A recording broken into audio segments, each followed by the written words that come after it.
Welcome to Kenton Teaches. Enjoy the video. In this video, I will explain how to make a honeypot.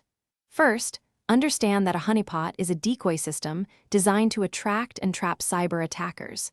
It helps you learn about their tactics without risking your actual production systems. We'll cover setting up a basic honeypot, which acts like a tempting target, allowing you to observe malicious activity safely. This process involves careful planning and understanding the different types available. Choosing the right honeypot depends on your objectives. For simple data collection, a low-interaction honeypot like Cowrie, which simulates an SSH or telnet service, is excellent. If you need deeper insights into attacker behavior, a high-interaction honeypot, often a virtual machine running a vulnerable operating system, might be better.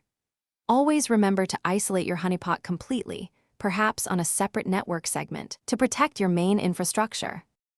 To deploy, set up a virtual machine or a cloud instance. This provides the necessary isolation. Next, configure its network to expose the services you want to simulate, for example, opening port 22 for SSH or port 80 for web traffic.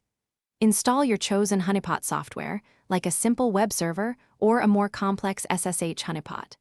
Crucially, ensure all logging is enabled to capture every interaction, providing valuable data for analysis.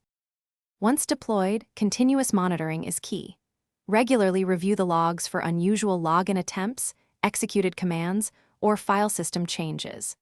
Analyze this data to understand attacker methodologies, identify new threats, and pinpoint common attack vectors. This intelligence can then be used to strengthen your actual defenses.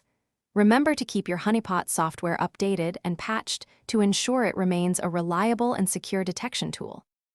Thanks for watching. Please subscribe if this video was helpful.